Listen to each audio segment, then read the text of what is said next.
자산의 규모가 작을수록 네. 영업권이 크게 나와요. 마진은 이 정도 남아요 네네. 하는데 재무제표를 열어보면은 영업이익률이 너무 낮은 거예요. 맞아요.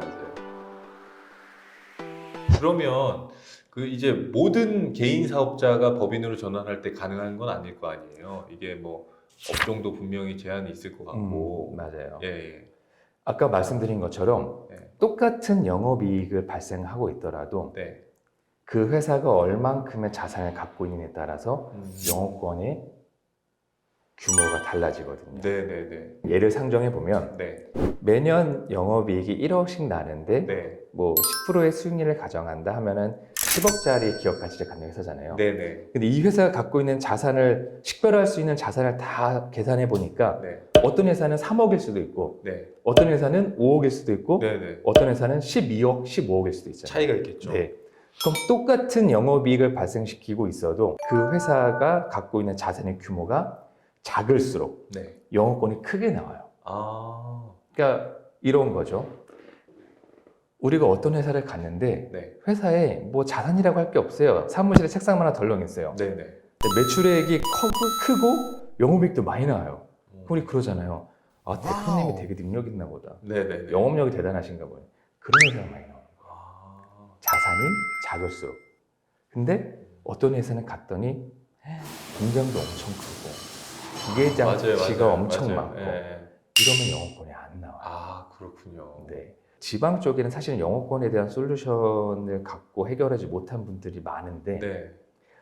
어떤 회사를 갔는데 개인 사업자인데 네. 매출액이 100억이 넘어가요. 네.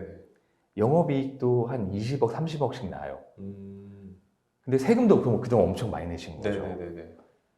그래서 이거를 법인 전환해서 영업권 평가를 하려고 했는데 영업권이 안 나와요. 거의 안 나오겠네요. 네. 왜냐하면은 공장이 너무 큰 거예요. 네. 지방일수록 더 규모가 크니까 네. 공장 규모가. 예.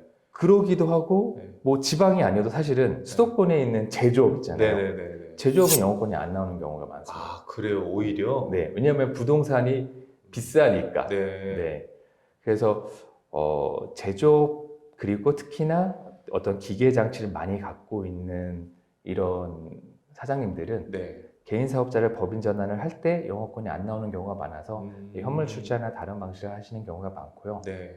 반면에 이제 도소매업 네네. 혹은 서비스업 이런 분들은 이제 영업권 평가를 하면 엄청 많이 나와요. 아, 그렇겠네요. 네. 왜냐면 자산 없이 네네. 이걸로만 하시는 거잖아요. 네. 네. 그렇죠. 이런 분들은 영업권이 진짜 많이 나요. 깔고 앉은 게 많을수록 네. 영업권은 줄어든다. 아, 네. 네. 그렇군요. 그래서 조금 조정이 필요할 때가 많죠. 물론 이제 전문적으로 이렇게 검토는 더 해보셔야겠지만. 네. 네. 그렇군요. 그러면 이게 이제 할 때 안 되는데 이걸 이제 되게끔 만들 수도 있는 거예요? 그렇게 할 수 있죠. 그래요? 예. 네. 안 되는데 되게 할 때는 약간 조심스럽기는 한데 네. 실제로 기업의 운영과 무관한 자산이 재무제표에 올라와 있는 경우가 많아요. 아, 네네. 특히나 이제 개인 사업자를 운영하시는 분들은 맞아요. 개인이 갖고 있는 자산을 다 섞어놓은 거예요. 맞아요. 그런 네. 경우 많죠. 여러 가지 이유로. 네. 그러면 이제 발라내야죠. 기업과 관련이 있는 자산만 넣어놓고 이걸 조정을 합니다. 이를테면은 자산 같은 경우도요. 그러니까 공장이어도 토지 건물을 갖고 계신데 네. 이제 앞으로 사업을 키워나갈 생각으로 네. 크게 구입하신 분들도 계시거든요. 네. 근데 우리가 이런 거 이제 과잉 유휴 시설이라고 하는데 음. 영업에 필요한 것보다 오버 사이즈로 가고 계신 거예요. 그러면은 사실은 그런 분들이 이제 법인 전환할 때 부동산은 빼고 네. 사업에 대해서만 양수도 하시고 네네. 나는 임대업을 내서 내가 법인한테서 임대료를 받을 거야 하시는 분들 되게 많으시거든요. 많죠. 네. 많죠. 그런 분들 같은 경우는 이제 임대업과 제조업을 구분을 해서 네. 원래는 그동안은 자가 사업장이었지만 네. 앞으로는 임차 사업장이 될 거니까 아. 추가적인 근데 조금 조정은 필요하죠. 왜냐하면 네. 그동안은 임대료가 발생하지 않았지만 네네. 임차 사업장에서 운영했을 때 발생할 수 있는 보증금이나 월세나 이런 걸 추가로 고려를 해서 네. 조정을 좀 하거든요. 네. 네. 그렇게 해서 좀 불필요한 자산은 심플하게 만들어서 영업권을 진행을 할 수도 있습니다. 아, 그렇군요. 그러니까 네. 보통 개인으로 오래 계시다가 뭐 말씀하신 대로 불필요한 것들까지 다 사업용으로 잡아놨다가 그걸 이제 발라내는 작업을 보통 법인으로 가실 때 하시잖아요. 네. 그러니까 그때 이렇게 영업권 평가도 같이 하는 게 현명하겠네요. 그렇죠. 네. 그리고 세무사님들의 도움이 좀 필요한데 네. 왜냐면 기장을 하실 때 어떤 관점에서 하시냐면은 세금 관점에서만 보시니까 그렇죠. 아무래도. 손익계산서만 관심을 갖고 보시고 재무상태표는 별로 신경을 안 쓰신 경우가 많아요. 그 회사의 규모에 비해서 그냥 계속해서 자본이 쌓여가지고 네. 너무 비대해진 거예요. 아, 네네. 근데 어차피 이제 법인 전환할 때 그걸 정리를 한번 하니까 네. 그 전에 조금 앞서서 정리를 해가지고 네. 실제와 유사하게 좀 슬림하게 만들어주는 게 좀 필요합니다.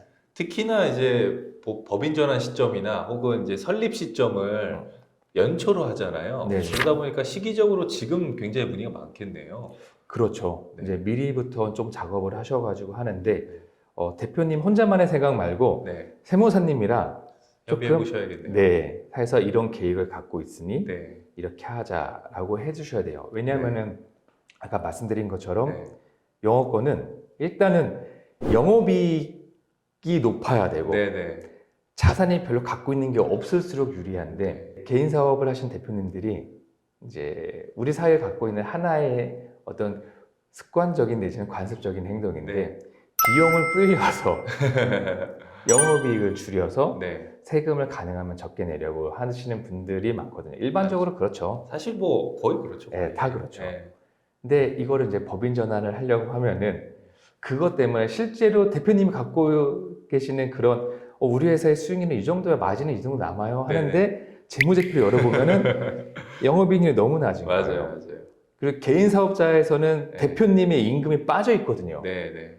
그래서 만약에 영업이익이 한 3천만 원, 4천만 원 정도 나는 회사라고 하면은 네. 거기서 대표자의 임금을 추가로 고려하려고 하면은 사실은 영업이익이 거의 안 나는 회사가 되어버린 회사들이 꽤 있어서 그거를 미리 준비하시면서 법인 전환을 염두에 두고 계시다고 하면은 세무사님과 소통을 하셔서 약간 실질에 부합하게 만드는 것도 필요합니다. 현실은 그렇지 않은데 이게 좀 뭐 아무래도 관점의 차이다 보니까 맞아요. 예, 예, 그렇게 네. 많은 기업들이 그렇게 좀 관리가 되고 있긴 하죠. 네. 세금은 늘 아깝잖아요. 네네. 사실 영업권 평가하는 것도 세금 아끼려고 하는 거거든요. 사실 그렇죠. 네. 네. 그렇군요. 네. 알겠습니다. 오늘 좋은 말씀 감사합니다. 네, 감사합니다. 네.